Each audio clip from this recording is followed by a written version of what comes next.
Yo, what's good, guys? We are back at it again with another MLB The Show video for you guys, and today I am already updating my top 50 players.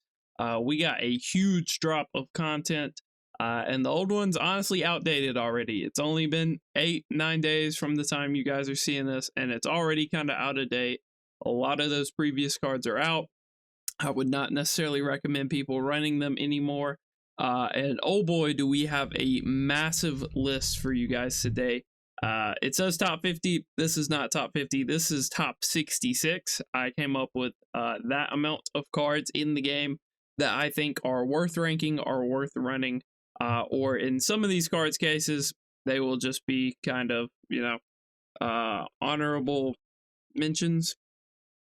So not the best cards in the world, but if you put them on a boost, then they'll be very good. So I felt like some of those needed to be included. And without further ado, if you do enjoy the content, feel free to like and subscribe. We're going to be updating our tier list, our power rankings, however you want to say it, all year, keeping you guys up to date with what cards I think you should be running.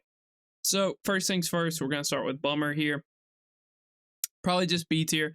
One of the go-to, or you will go A tier, one of the go-to bullpen lefties. Most of the time you don't really need a bullpen lefty with how many good lefty starters there are, but as far as bullpen lefties go, he's one of the best options. So that's going to be a thing since we have 66 cards. No real great way to split those up. We're just going to do S, A, B, a normal tier list. So Ottavino, one of the better righties. I don't think as a pitcher he's necessarily the greatest. But obviously it adds to the new switch hitting boost, so that's super fun. And he's still very good and has good through nines. Also will get better walks if you do get that switch hitting boost high enough for him, so that's a slight plus for him. Kirk, going in these honorable mentions, a very okay card. His contacts are in a good spot, his clutch is in a good spot, but really kind of needs to be on the Nolan team to kind of get back some of that power, become even better with the contact. So without the Nolan team, don't really see him being much use. Leiter, still a top end pitcher. I don't know if he's quite S tier when you compare him to some of these other guys, but he's really close. He's knocking on the door. S tier is more so for, I think guaranteed like top 10-ish guys, guys who without second guessing are one of the better guys at their position. And I don't know if Leiter's necessarily that.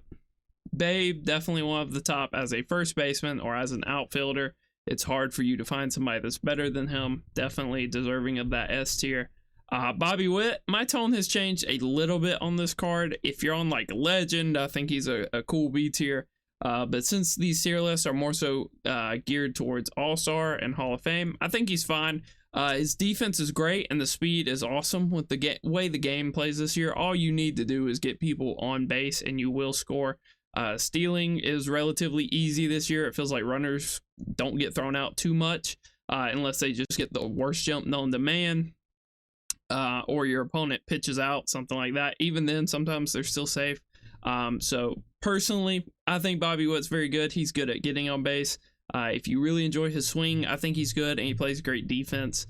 Disappointing for a monthly card, but overall not terrible. About the same as this new Cal Raleigh. This card makes his money from just destroying right-handed pitching and having decent enough clutch, right? The contact against lefties is a little low and the power is not in the best spot in the world. But as long as he is facing a lefty with a runner in scoring position, then you're chilling. The clutch takes over. The clutch on this card is not bad. It's just ideally, you want him hitting righties. Santana S tier. For sure, one of the better catcher options without even running the boost. Like you see people running this guy at catcher without having the boost active. He's that good. His swing is always a top swing in the game. Doesn't really have any quirks this year, unfortunately, just as a product of his bronze card not really having any. So unfortunate about the quirks, but still a top card. Cody Bellinger, if you are on All-Star and Hall of Fame, this is all you need in a card. On Legend, it's a little questionable. You got to really like his swing to be using him on Legend, knowing that you're going to hit off Randy and John every other game. But on All-Star and Hall of Fame, this card is immaculate. You can play him in right field and left field or at first base, and I think he's a top tier option at any. And he's not terrible in center field, but you'd probably want to go in a different direction as far as center fielders are concerned. Corey Seager, still a top option at second base, at third base, and maybe at shortstop. If you're running like the full Nolan team and you have him super fractured, then he does get diamond defense. And then I feel like he is playable at shortstop, but mainly you want to restrict him to second, third, DH, something like that. But still a very good card. He went untouched in the roster update, and I think that's a big reason why he is still very viable. When you compare him to some of these other guys, Bard, getting a little up there. He's a little bit predictable. His speed differentials aren't really too great. Really, we're going to need some more dominant righty bullpen arms coming out soon to kind of combat this next wave of hitters that are getting really good. But he's still usable, and I still think he's good, and there's very few relievers that are throwing 92, 93 mile an hour sliders the way Daniel Bard is.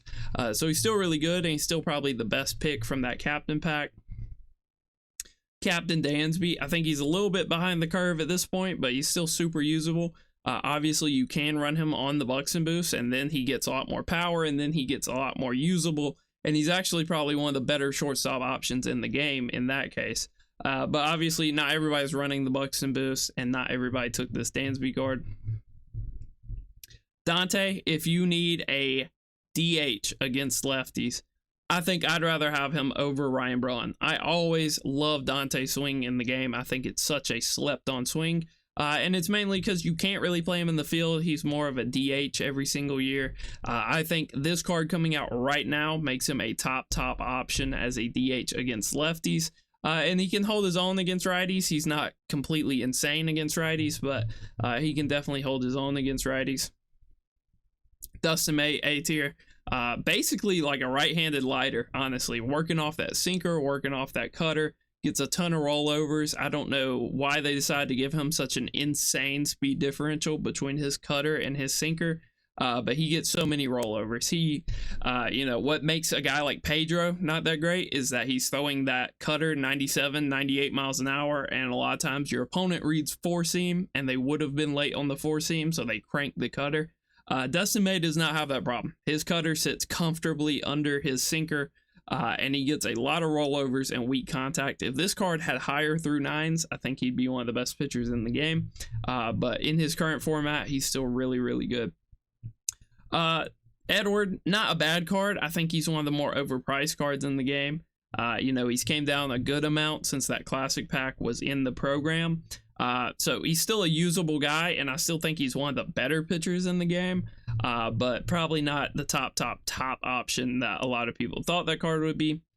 This Edwin Diaz, on paper, he looks great, and if you need one of those like 3-pitch pitchers, I think he's the best out of that, right? He has a sinker, a four seam, and a slider.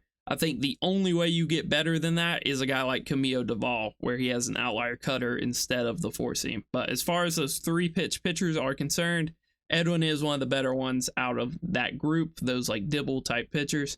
And I can't blame anybody for wanting to have like one of that archetype of pitcher in their bullpen. But if you're stacking multiple of those, probably not a great idea. George Brett, obviously S tier, probably the best third baseman in the game, probably will be the best third baseman in the game for a while until we get like a J-Ram or a Chipper, somebody that's definitively better. So I do enjoy him a lot. Glaber, kind of the no money spent second baseman. I don't know if he's quite A tier. I guess it really depends on how much you like his swing. Stats wise, he's a little lacking. The contact's in a good spot. He's basically like this Cody Bellinger at second base, where if the contacts was a little higher, if the clutch was a little higher, we would be talking about a gross card. So with that, I think he's like A tier, honestly. He's good. A lot of people always really enjoy his swing. I'm not sure what his quirks are looking like. So you can see unfazed is the only one really. You would like an active hitting quirk like a dead red or a breaking ball. But it's fun, and he's still very good even without having that. Ian Happ, this card's S tier. He is basically a top 3 card wherever you want to play him. He can play third, he can play second, you can put him in a corner outfield spot, and honestly he's not terrible in center field. I played him in center in the event. His range surprised me. Still not great, still not an awesome defensive center fielder, but playable, like not terrible. Obviously, not gonna be as good as Bellinger or somebody like that. Kind of, that's generally the tier. You have like Hap, and then you have Bellinger, and then you have like those Mike Cameron guys who go above and beyond and get to everything. He's not really in that top tier, but he is playable in center field. Jackie, definitely in B tier. If Glaber's in A, Jackie's in B. This card is flawed. He's not great. His power against righties is horrendous. Powers against lefty is a little bit better. I think it's like 80, which is a good spot to be. That's more or less the bottom line that you want. 60 is a little suspect. You're going to start hitting some perfects that are like 95 miles an hour when you have 60 power. So that is kind of holding him back a little bit. Joby, not bad. Basically the exact same as Edward Cabrera. You're swapping kind of that sinker. Well, I think he has a cutter too, which Cabrera doesn't have. But you're swapping the outlier sinker for the outlier four seam, which in my opinion is a better thing to have from a starting pitcher. It gives you better speed differentials. So Job is great, and you can't go wrong with having the Tiger out there. So big fan of that. DeGrom kind of sits in this class. Honestly, he could even go down. He's just always really hittable at this point. It doesn't matter that they give him a sinker, because the par on his sinker is the entire strike zone every single year. If he had nasty control on the sinker, think of AKA Dustin May, then I think he would be in a better spot. Jarren Duran, this card, again, super good. His really only flaw is that power against lefties isn't in an awesome spot, but he's definitely better than everybody in this tier, and he is runnable in an outfield spot. I've seen some guys that have this card super fractured that really enjoy him. Same for Jason Dominguez as far as Hall of Fame and All-Star is concerned. You're golden with this card. He can do some nasty stuff. I've had people with the Buxton team hit 3 home runs against me in one game on Hall of Fame with Jason Dominguez with disgusting pitchers on the mound. People enjoy his swing. He's a switch hitter. He definitely plays up. And if you want to put him on the switch hitting team, you can even use him on Legend. So not a bad card there. A tier for sure. Candyman. This card is nasty. You're looking at 90s across the board with hitting, and then like 105 clutch, which is arguably the most important hitting stat you can have, other than like just pure power. And that being a switch hitter, you put him on the switch hitting team. Super good card. Super nasty. Rollins, obviously S tier. Probably the best shortstop in the game, and probably will be the best shortstop in the game until like Ellie De La Cruz gets a card, or if Ernie Banks gets a ridiculously upgraded card, or if Chipper gets a card with like shortstop secondary. You get what I'm saying. He's basically one of the better shortstops we're going to get all year. So he's a gross card there. Jim Thome, honorable mention, needs to be on the Nolan team. You put him on the Nolan team, he's up there for first baseman in the game right now. Not a bad card. Joe Torre, honestly usable without a team, but he benefits so much from the Nolan team. If you're running him without the Nolan team, what are you doing? Unless you have a Cardinals theme team, I guess. John, still S tier, bro. I hear way too many people talking about this card has fallen off because of the hits. If you are stressing out that much about the hits through 9, you can always, get the Kershaw boost active to give him a little bit more, but he's still nasty. He's still gross. People were saying this card fell off. I played a 1,000 rated player on my 1,000 push. No hit him through 7 innings with John Donaldson. And the guy had a stacked lefty killing lineup, and he got no hit for 7 innings by John Donaldson. This card's gross. And if you don't know how to pitch with him, I think it's a skill issue, honestly, because he's too overpowering to be bad with. Jorge Lopez, one of, if not the best righty reliever out the bullpen right now. You work that circle change and that sinker with that slider in the 4 seam, and he just does some nasty stuff to opponents. Polanco kind of needs to be on the switch hitting team. If you put him on the switch hitting team, his clutch gets ridiculously high, and obviously he is a switch hitter with a great swing, so you can't go wrong with Polanco. J.R. Richard, S tier, assuming you're using this card on Legend. It has to be on Legend. He's not good on All-Star. He's not good on Hall of Fame. If you are on Legend, though, this card absolutely abuses certain mechanics in the game, like outlier being wonky depending on what server you're on, and him shrinking away, his away slider shrinking the PCI to the size of the baseball and making you swing right through it. He is gross on those higher difficulties. On All-Star, on Hall of Fame, probably don't want to use this card. You might have some games where he's not terrible just because your opponent cannot catch an outlier fastball. But if you play anybody competent on those difficulties, they are going to punish J.R. Richard. So really, that's just a legend ranking. It's really the only reason I even put him on the list. I wouldn't even consider him if it wasn't legend. Keibert, don't love this card. Got some good contact. His clutch is really high, which is awesome. But I think he needs to be on a team. He needs to be on like the Nolan team. He needs to be on the switch hitting team. But I do recognize that he is good enough to where a lot of people are going to run him not on a captain team. And not on a captain team, I think he's fine, but not great. You put him on a captain team, I think he has conversations for being one of the better catchers in the game. Graveman, I am not, of course, Showzone glitches out. Like, who is this? Oh, that's unfortunate. Okay, well, you'll have to go back in the video and figure out who that is. A little unfortunate there. Graveman, this card on paper looks nasty. In reality, he's definitely worse than Jorge. His slider is just too fast. He's not really topping out with his sinker being 99 and stuff. The cutter, I don't think is that great from him. And his speed differentials just are not good. A lot of his pitches sit about the same speed. When I saw him for the first time, I cranked him. The first time I ever brought him in, my opponent cranked him. It's just not as good in reality as it looks on paper. This Seager card is not bad as a third baseman if you aren't running anybody else. I think, me personally, I'd probably rather use Heimer Candelario than him, but that's just me. Not a terrible card, but not really top tier. Larry Walker, this card's nasty. If you run him with the Kershaw boost, he gets even better. He absolutely demolishes righties. So he's a awesome card to have. This Lou Brock is like, he's usable. The real value this card has is on Legend, especially if you're somebody who's playing on Legend who's not super used to Legend and you really need that super huge PCI to kind of feel like you're still on Hall of Fame.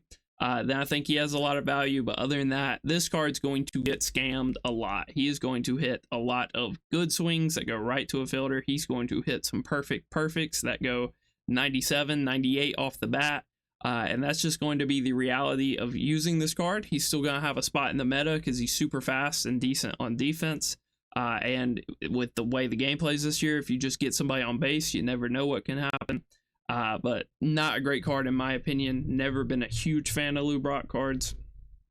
The new Matt Chapman looks great. Honestly, I'd rather use him than Candelario. I'd rather use him than Seager. I'm not too sure what his price is looking like right now. You can see he is about 69K right now, something like that. So that's not a bad price for what this card is. 108, 101, 84, 100, and obviously it's Matt Chapman. We know what his defense is looking like. So not a bad card. You can make the argument he's probably a little bit overpriced at the moment, but when that card loses some value, I think he's going to be very good. Mike Cameron, one of the better center field options in the game right now. Center field's kind of a weak spot. I might put him A tier. I'm going to bump him down just because Willie Mays is attainable. So when you're comparing him to guys at his position, I don't think he's the best, but I think he's probably the second best. Defensively, he's pretty nasty. He has some good quirks and a good swing. It's just some of his hitting stats are kind of lacking. You're looking at like, I think 90 contact one side. Yeah, so you're looking at 192. 92 is about the bottom range you want for like Hall of Fame and Legend right now. And then you have, decent powers, not bad powers. And then the clutch is 93, which again is kind of towards that lower end. So really, if you're using them, it's for the defense. You put some parallels on him, he can have 98 reaction with 96 speed. So defensively, there's not too many center fielders better than him, but I don't think his offense is the greatest in the world. Piazza, really, this is an all-star card in my eyes. You can use him on a Hall of Fame, but I think there's definitely better options if you are a Hall of Fame player. Piazza, still really up there. It is still really hard to get a catcher better than him. Carlos is similar hitting stats wise. I think Carlos has a little bit more power on average than him. But I think Piazza has higher average contact, and his clutch is, I think, 1 or 2 points higher than Carlos Santana's. So really, it's what do you want? Do you want the better overall stats, or do you want the better swing and the ability of a switch hitter? It's really up to you. If you go look at a bunch of top 50 guys teams right now, some of them are running Carlos with the boost, some of them are running Carlos without the boost, and a lot of people are still running the Nolan team with Piazza. So it's kind of preference at that point. Trout going into this B tier. If you're on All-Star, he's probably S tier. If you're on Hall of Fame, he's probably between that A and B. And if you're on Legend, this card is almost unusable now. The only reason you would be using this card at this point would be you just really like the Mike Trout swing, which a lot of people really do enjoy his swing, but 78 clutch while superfractored is devious. That is really, really, really bad. That is basically unusable on those higher difficulties, and even on Hall of Fame, you're going to struggle with a guy with 78 clutch. So really unfortunate what they did to my boy Trout. Garver, I think Garver's very decent as a catcher. If you enjoy his swing, he's definitely usable. Not a bad card at all. Mookie Betts, easily S tier now, without a doubt. I have him superfractored, so I'll have to go check his default stats now. 99-96, so really high contacts before you put any parallels on him. Great power numbers, you're looking at around 90 power on average. And then clutch being his highest hitting stat is super nice, and him being a diamond fielding shortstop after you put some parallels on him. I mean, this card is ridiculous. Mookie looks absolutely nasty after the update. Cassie, still S tier.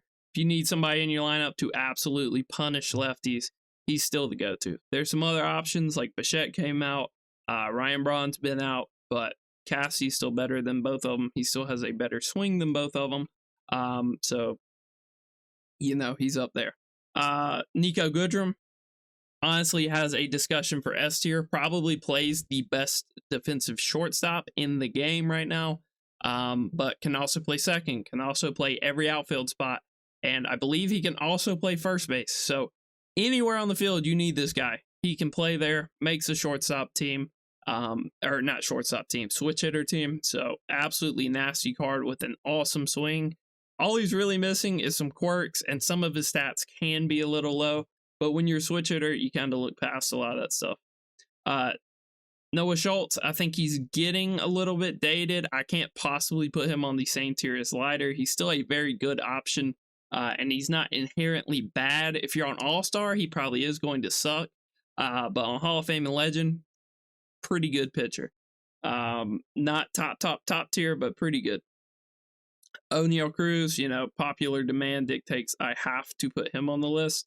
I mean, on the Buxton team, he has very little flaws, but in reality, lefty at bats with this guy are not going to be fun. He's already super tall, and if you're hitting off a tall pitcher also like Randy, that is a rough at bat for him every time. What saves this card is the clutch, and if you're running him on the Buxton team, he's probably not the worst fielder in the world, but 71 reaction, 73 speed. I don't care how tall you are, he's not going to play like that LE defense from last year, but he's not a bad card. If you're on Hall of Fame, I'd say he's borderline unusable. The clutch really saves him. If you're on Legend, I think you're a madman if you're using this card. Oswaldo Cabrera, still very good. Makes the switch hitting team. On the switch hitting team with Superfractor, this card looks insane. The contact left is a little low, but contact right's in a great spot. The clutch is in a great spot. The fielding's very good, and he can play basically every position on the field, so he's a great utility player, similar to Nico Goodrum, but just not quite as good stats-wise. Paul Skeens, getting pretty dated at this point.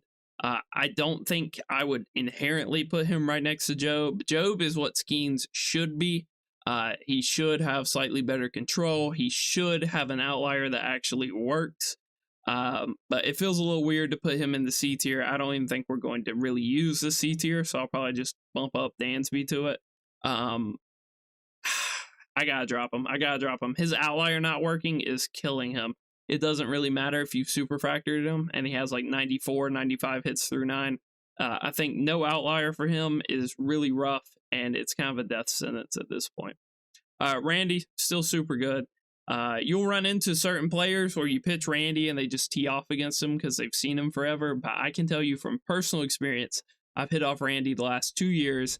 And my first few games on Legend against Randy were not fun. They were not cakewalks. So he's still very, very good no matter what difficulty you're on. Still that guy, and can honestly even be stronger with the Kershaw boost.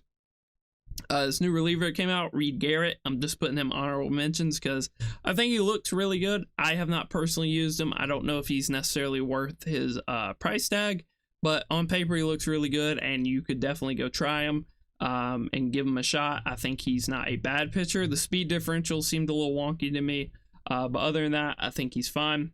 Rich Arulia, still a very good card at this point in the game.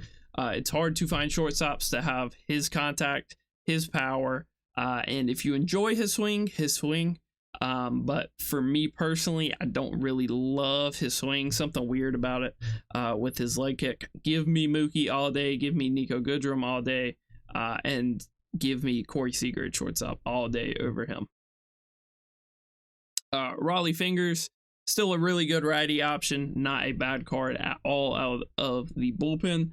I think he's a little bit hittable personally from a top player perspective. But I cannot help but acknowledge that for most people, he's going to be really good and probably your best reliever out of the bullpen at this point. Hopefully we start getting some better relief pitchers out of the bullpen, but for most people, he's going to be one of your better righties up there with like a Jorge Lopez or an Ottavino. Roman Anthony, this card's not bad. I think the main thing holding this card back is I believe his contact numbers aren't the greatest in the world. You can see 85, 104, so absolutely mashes righty. Probably will struggle a little bit lefty-lefty. Great clutch. Honestly, he's probably going up. The worst thing about this card is that he's a primary center fielder. I believe his speed is 74, so that's really slow for a center fielder. He's kind of in that Ian Happ territory where if you want to play him in center field, he's usable. But he's not going to go above and beyond, and there's going to be a lot of hits that drop where you're like, oof, Mike Cameron definitely gets to that. Roman Anthony probably won't, but he's still super usable on All-Star. It's going to be hard for you to get a better corner outfielder than him. On Hall of Fame, that's when you have to start making some difficult decisions as to maybe you'd rather have a guy like Oswaldo Cabrera with higher contact, higher clutch, and being a switch hitter. Acuna, still not a bad card, and he's still usable, but you can see that he's looking more so towards that bottom of the line power. This is the power where it starts getting scary. You start hitting some perfects that aren't guaranteed home runs, and then you look at the contact being this low and the clutch being this low, and it is almost a chore to use him. If he gets downgraded anymore, I probably wouldn't even consider using him. But I still do acknowledge that he has some really good hitting quirks, and some people really do enjoy his swing still, to where he's not a bad card. Ryan Braun, if Dante's here, Ryan Braun has to be here. They're two very similar cards. I like Dante's swing more, but I do kind of acknowledge that Braun probably has the better hitting stats. I think he has 105 power, right? So 105 against lefties, whereas a guy like Dante has probably more than that, honestly. Yeah, 120. And Dante has 120 clutch. So it's really, what do you want? Braun can kind of play the field a little bit better than a guy like Dante can, but really both of these guys are DHs to use against lefties. So two very good options, very similar. One has a little more power, one has a little more contact. It's really up to you as to what you want. Satchel Paige, not a bad card, honestly, but as far as a 99 overall goes and a collection boss goes, lacking by far compared to the other ones. This guy's power level is more in line with like a 97 overall DeGrom than like a 99 overall Randy or a 99 overall John would be. Any of those guys are way better than a 99 Satchel will be just because of his pitch mix. The new Seiya Suzuki, not bad, honestly. If you told me you would rather run this card than Ronald Acuna, that would not be hard for me to believe at all. Really, the only flaw with this card is the power left. The power left is really bad. He has a relatively easy boost to activate. Even if you just want to run it on like tier 1, you would just have to have like him and then have like Ohtani in your rotation and then maybe like one agent bullpen pitcher. And he would be even better than this. You can see 116, 97, one of the higher average contacts you'll see in the game right now. And then his power against righties great, and his clutch is great, and he fields his position relatively well. So this Seiya card is probably the second best captain card they've came out with. His boost isn't the greatest, but as far as just pure cards go, he's one of the better options they came out with. This card, again, very similar to Jarren Duran. They're basically the exact same card. It's just which one do you prefer? Story. Probably goes in this B tier. He's still usable without a boost. Ideally, you would want to put him on the Buxton boost. He would almost go into honorable mention, but I do think that he is usable without the boost. Really what makes him usable is the fact that he absolutely smashes lefties, which is great because basically every starter you see online is going to be a lefty. And then his clutch is his highest attribute. So even if he is hitting off a righty, as long as you have a runner on, then, you know, it's not even really a disadvantage for him. Matzik, still a really good lefty bullpen arm. I think at this point, I probably prefer Bummer a little more. Matzik's a little more readable. Doesn't have really as many pitches to go to. Willie Castro, at this point, I do acknowledge there are some people running him without a boost still. Really, ideally, you're putting him on the Buxton boost. He does make the switch hitter boost, but his power is going to be like 70, 75. Which is towards that lower end where you start getting scammed out of some perfects. So I would tend to try to stay away from those. Willie Mays, S tier, without a doubt. This is the best defensive center fielder we will probably have until like a Mickey Mantle or somebody comes out. You see when you get this card paralleled up, his contacts are going to be in a really good spot. His power is going to be in a really good spot. His clutch is in a great spot. 99 fielding, 97 arm strength, 97 reaction, 97 speed. So really the only way he gets better on defense is being a teeny bit faster. So one of the better cards in the game right now. His swing is probably still the worst in this tier. It's probably him, Piazza, and a guy like Ryan Braun for the worst swing in this category. But stats wise, he's far superior to all of those other guys. And then Yordan, new Yordan. You can make the argument that honestly this Yordan's worse than the other one, assuming you put him on like the Nolan boost. You can see he struggles a little bit against lefties, honestly. 106, 97. The thing that you do enjoy is the clutch is higher than the other one. And obviously he still makes Nolan. But the thing about this card is he's playable in the field if you want to. As far as a Nolan team left fielder is concerned, he's basically your best option. Gonna have a gold shield, going to have decent arm strength, good reaction, honestly. He is going to be slow as dirt, but finally the Nolan team has a new left fielder not named JD Davis. And so I think this Yordan, you can make the argument night and day. I think the other one could be a little bit better of a hitter in the right circumstances, but this one can play the field, so I think it makes him superior to that 91 overall or 90 overall, whatever he is, because they did kind of rebalance his hitting stats. I believe on the Nolan team, the other one's like 108 contact against both sides and like 115 power against both sides, so the other one's a little more well-balanced hitting-wise, but this one can actually play the field, and he absolutely destroys righties. So yeah, guys, that's our top 50. I mean, I can add these other two guys that I'm sure some people will make some questions about. I don't think either of them are great boost-wise or card-wise. Kershaw, I pitched on Legend. He got lit up. I don't think he's a bad option. I think he's honestly more like a Noah Schultz, where he's going to be volatile. Against some guys, he will absolutely shut the door on them. And then against some guys, they're going to get lit up because certain people you just need outlier against. And, you know, when they don't have them, they're going to struggle. And then Ortiz, not a bad card.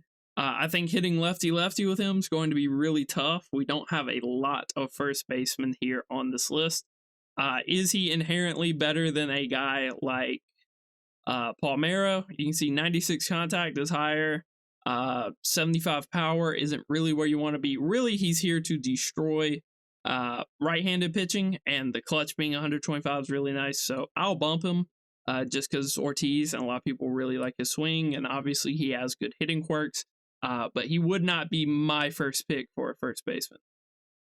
So we will save this. If you guys want me to order the top one, I'll order it. I still think Ruth's probably the best player in the game. Randy should be a top row player, probably. I think Castellanos is up there. I think he's one of the better players in the game right now. Bellinger's definitely towards the bottom of this tier. Really, he's only here for All-Star in the Hall of Fame. If you're playing on Legend, this Bellinger probably honestly drops like a B tier, somewhere way down. Mookie's probably a top tier player. Willie Mays definitely is. Larry Walker definitely is. I think I prefer the bat over the defense. Nico Goodrum's probably like second row. Same for Hap. Seager's probably up there. I think Pettit's probably better than Randy just because Pettit will be better on those higher difficulties, so I'd probably give him the edge. Dante and Braun are basically inseparable. John's still very good. Asterisk on J.R. Richard. And then, yeah, I think that's basically our tier here. It's hard to rank Santana. Roughly, that's my top players. We're going to hit save, and it's going to completely destroy this. But we will actually have this tier list in the video description. I made a brand new account just so we can do that. So hopefully we have a while before Showzone glitches out. But that is our top 50 players in the game, roughly. It's actually 66. But hopefully you guys enjoyed. Hopefully this helps you structure your lineups in a more competitive way. Till next time, peace.